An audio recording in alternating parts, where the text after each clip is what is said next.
यह भी मैं आपको निवेदन करूंगा और इसको आप ठीक से सुन लीजिएगा।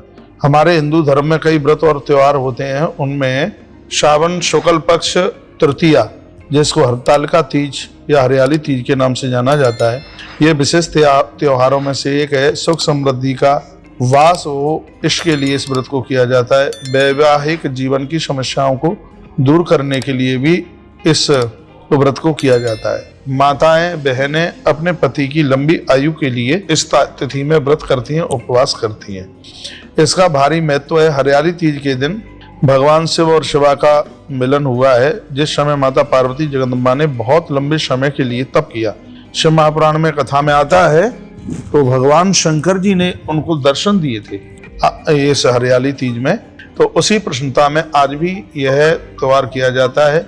माना जाता है जिन दाम्पत्यों की नई शादी हुई है उनको तो यह व्रत उन बहनों को करना ही चाहिए, पति की लंबी आयु के लिए। घर में कभी झगड़ा ना हो, पति पत्नी में कभी अनबन ना हो, उसके लिए इस व्रत को किया जाता है। इसमें शंकर और पार्वती दोनों की पूजा की जाती है।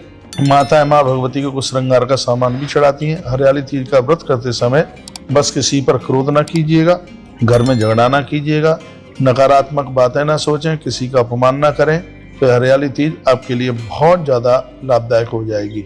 इस व्रत में आप निर्जला भी रख सकते हैं, यदि आप कर सकें तो इसको आप निर्जला शाम को पूजा के बाद में, फिर आप पूजा देख लें आप कितने बजे करते हैं। लेकिन मैं कहना चाहूँगा जब तक पूजा ना कर लें तब तक तो आप पानी भी ना पिए।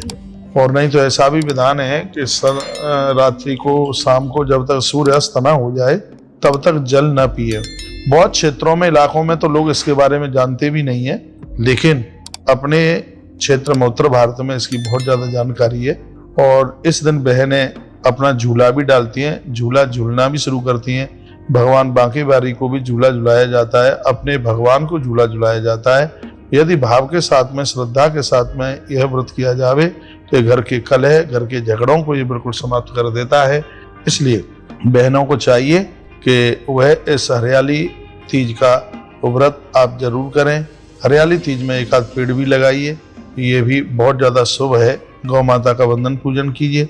इन सब के साथ में आप शंकर और माता जगदम्बा का पूजन करना ना भूलें। इसमें बड़ों को वंदन प्रणाम किया जाता है, जैसे सासू माएँ और भी आपके कोई पूज्य हैं, उनके चरण छूकर उनसे आशीर्वाद दीजिएगा और उनको साड़ी, ब्लाउज, ऐसा सामान आप उनको भेंट स्वरूप दीजिएगा और उनका आप आशीर्वाद लीजिएगा।